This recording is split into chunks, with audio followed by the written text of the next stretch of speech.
নমস্কাৰ, আপুনি শুনি আছে ইয়াৰছত। মই সুদীপ্ত শৰ্মা ভৰালী।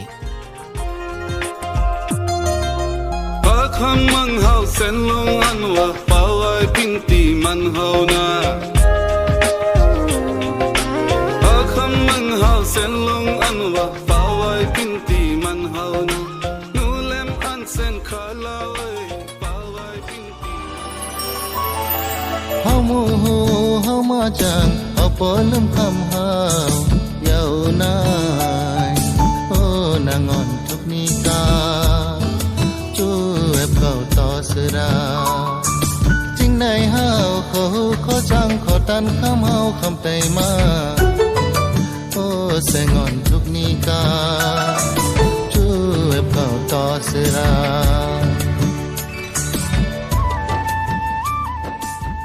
আপুনি এই গীতটো শুনি হয়তো আচৰিত হৈছে, হয়তো ভাবিছে যে গা মন জোৰাই নিয়া এই গীতটি কোন ভাষাৰ, পৃথিৱীৰ কোন ঠাইত প্ৰচলিত এই ভাষা।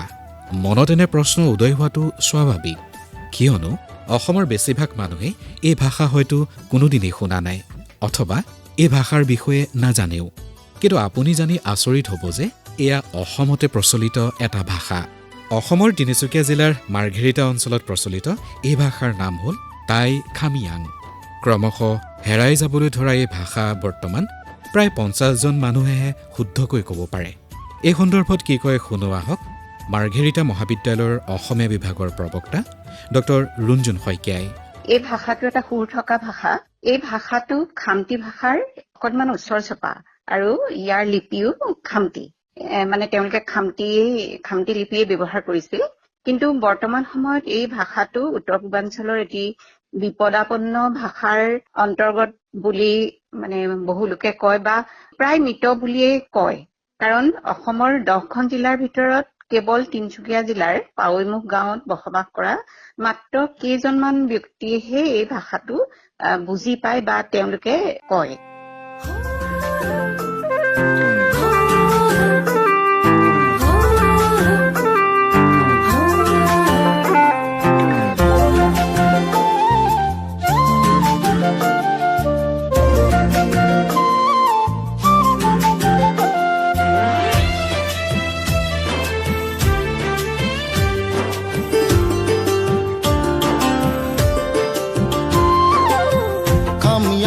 Sao nang on chai lao fu sao nang on kuma le top to mau nung pa ke chai man mau pe nam ke sai lai se ka pe nip kau sa pu sao hop kon se kong ya to chom nai kan kham kai ung se u pai phang yu khan yan phak ka chom pai chom chai ne Tai Khamyang জনগোষ্ঠীটোৰ প্ৰায় ৩৫০০ মান জনসংখ্যাৰ ভিতৰত মাত্ৰ ৫০ জনেহে নিজৰ ভাষাটো শুদ্ধকৈ ক'ব পাৰে।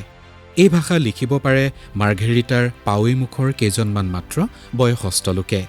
ভাষা জীয়াই ৰখাৰ স্বাৰ্থত জাতিটোক নিজৰ ভাষাত কথা পাতিবলৈ আৰু নতুন প্ৰজন্মক জনগোষ্ঠীয় চেতনাৰে উদ্বুদ্ধ কৰিবলৈ আৰু ঘৰত মাতৃভাষাত কথা বাৰ্তা পতাৰ অভ্যাস কৰিবলৈ আহ্বান জনাই আহিছে এই জনগোষ্ঠীৰ নেতৃস্থানীয় লোকসকলে।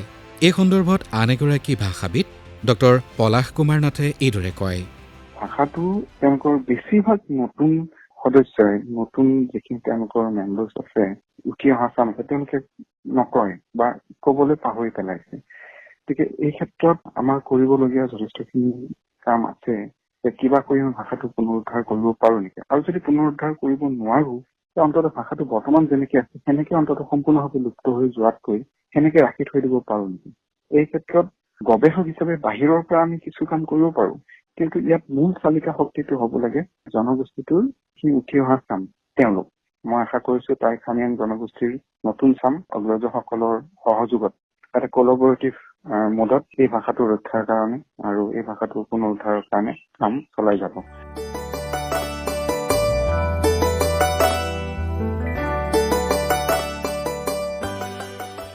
অসমৰ আন বিভিন্ন জনগোষ্ঠীৰ লগতে টাই খামিয়াং সকলোৰে আছে নিজস্ব ঐতিহ্য। উজনি অসমৰ যোৰহাটৰ বালিজান, বেতবাৰী আৰু নশ্যাম গাঁৱৰ উপৰিও গোলাঘাট জিলাৰ ১ নম্বৰ ৰজাপুখুৰী, অবিভক্ত শিৱসাগৰ জিলাৰ দিচাংপানী, চলাপথাৰ, ৰহন পথাৰ আৰু তিনিচুকীয়া জিলাৰ পাৱৈমুখত খামিয়াংসকলে গাঁও পাতি আছে। তদুপৰি অৰুণাচল প্ৰদেশৰ লোহিত আৰু চাংলাং জিলাতো কেইখনমান খামিয়াং গাঁও আছে। এওঁলোকৰ মুঠ জনসংখ্যা প্ৰায় 12,000 জন। ইয়াৰে প্ৰায় 3,500 জনে অসমত বসবাস কৰে। এওঁলোকৰ মাজত থাউংমুং, টুংখাং, বাইলুং, চাউলু, চৌলিক, খেনলুং, পাঙিউক আদিকে ধৰি প্ৰায় 20টা ফৈদ বা বংশ আছে।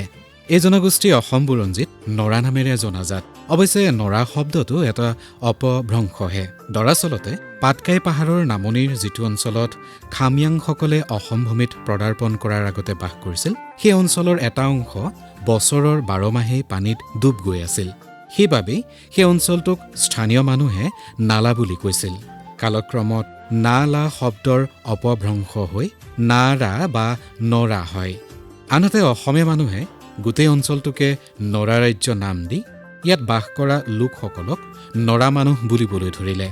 ভাষাৰ অস্তিত্ব ৰক্ষাৰ ক্ষেত্ৰত বাধাৰ সন্মুখীন হ'লেও তেওঁলোকে কিন্তু নিজৰ সংস্কৃতি এতিয়াও জীয়াই ৰাখিছে। এই সন্দৰ্ভত কি কয় শুনো আহক খামিয়াং সংস্কৃতিৰ সমাজৰ সচিব পয়চেং চৌলুৱে।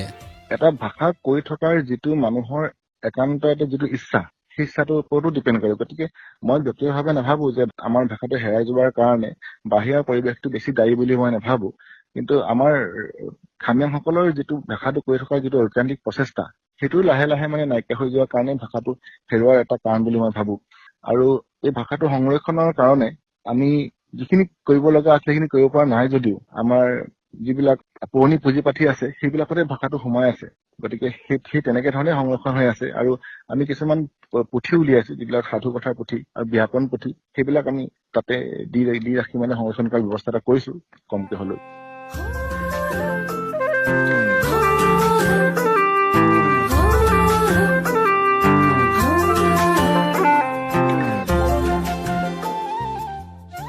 আহোমৰ লগত খামিয়াংসকলৰ অতি ওচৰ সম্পৰ্ক। আহোমসকলৰ লগত তেওঁলোকে 1215 চনত চাওলুং চুকাফাৰ নেতৃত্বত পিতৃভূমি মাওলুঙৰ পৰা প্ৰাচীন কামৰূপৰ অভিমুখে ৰাওনা হৈছিল। চুকাফাই তেওঁৰ যাত্ৰাপথত বিভিন্ন ঠাই অতিক্ৰম কৰি অৱশেষত খামজাং নামৰ এডোখৰ ঠাইত উপনীত হৈছিল। এই ঠাইডোখৰৰ ওপৰত নিয়ন্ত্ৰণ সাব্যস্ত কৰিবৰ বাবে তেওঁ নিজ দলৰ কিছুমান মানুহক তাতে সংস্থাপিত কৰি তেওঁলোকৰ ওপৰত কাংখ্ৰুমুং নামৰ এজনক খামজঙীয়া গোহাঁই নিযুক্তি দিয়ে। কালক্ৰমত সেই ঠাইডোখৰৰ নামেৰে এই লোকসকল জনাজাত হ'ল। আমাৰ যিসকল টাইখামিয়াং মানুহ আছে তেওঁলোকতো বৌদ্ধ ধৰ্মাৱলম্বী। যিকেইটা জনগোষ্ঠী আমাৰ লগত মিলে অসমত, সেইকেইটা হৈছে আপোনাৰ টাইফাকে, টাইএটন, টাইটুৰুং, টাইখামতি। এওঁলোক বৌদ্ধ ধৰ্মী আৰু আমিও বৌদ্ধ ধৰ্মী। আমাৰ বৌদ্ধ বিহাৰ থাকে, বৌদ্ধ বিহাৰতে আমাৰ উপাসনা হয়। গাঁও অঞ্চলতে আমি বাস কৰো আমাৰ ৰাইজ। আৰু আমাৰ ৰাইজ সাধাৰণতে কি হয়, চাংঘৰত বাস কৰে। আৰু চাংঘৰ বিলাক খুব আটোমটোকাৰি কৰি মানে বাঁহৰে বনোৱা হয়। আৰু আগৰ দিনততো যিবিলাক শাল কাঠ আছিলে, শাল গছৰ খুঁটা দিয়ে ঘৰত, ওপৰত হেন্দালি দিয়ে, তাৰপিছত টকৌ পাতেৰে চাই ঘৰবিলাক। একেটা ঘৰতে আকৌ চাংঘৰতে লাগি থাকে, পাকঘৰ এটা থাকে।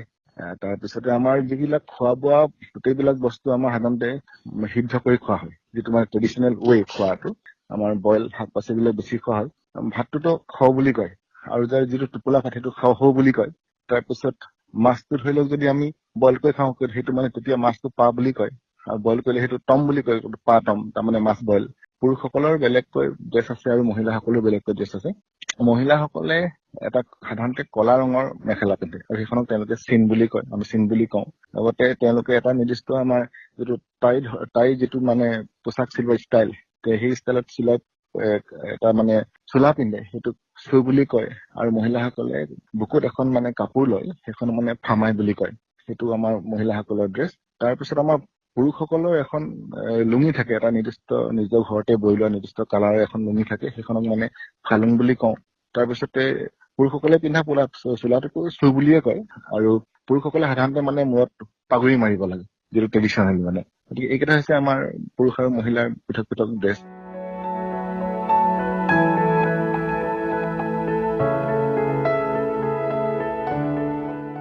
খামিয়াংসকলৰ অন্যতম উপাসনাথলী বালিজানৰ গাঁৱৰ বৌদ্ধ বিহাৰৰ লগত এটা বিশেষ ঐতিহ্য জড়িত হৈ আছে। এই বিহাৰৰ প্ৰধান বুদ্ধ মূৰ্তি মান সেনাপতি মিঙিমাহা তিলুৱাই প্ৰদান কৰা বুলি কোৱা হয়। মূৰ্তিভাগৰ উপৰিও তেওঁ এখন তালপাতৰ পুথি আৰু এখন বৌদ্ধ ভিক্ষুৱে পৰিধান কৰা গেৰুৱা বস্ত্ৰ খামিয়াংসকলক প্ৰদান কৰিছিল। এই সামগ্ৰীকেইবিধ এতিয়াও এই বিহাৰত সংৰক্ষণ কৰি থোৱা হৈছে। অসম চৰকাৰ তথা ভাষা গৱেষকসকলে টাই খামিয়াং ভাষাটো বিলুপ্ত হোৱাৰ পৰা ৰক্ষা কৰিবলৈ হ'লে বিজ্ঞানসন্মত পৰিকল্পনা হাতত ল'ব লাগিব। অসমৰ বিশ্ববিদ্যালয়সমূহৰ ভাষা বিজ্ঞান অধ্যয়নৰ বাবে ছাত্ৰ ছাত্ৰীসকলে যাতে অসমৰ ক্ষুদ্ৰ জনগোষ্ঠীসমূহৰ ভাষা সম্পৰ্কে গৱেষণাত মনোনিৱেশ দিবলৈ আহ্বান জনায় ভাষাবিদ পলাশ কুমাৰ নাথে।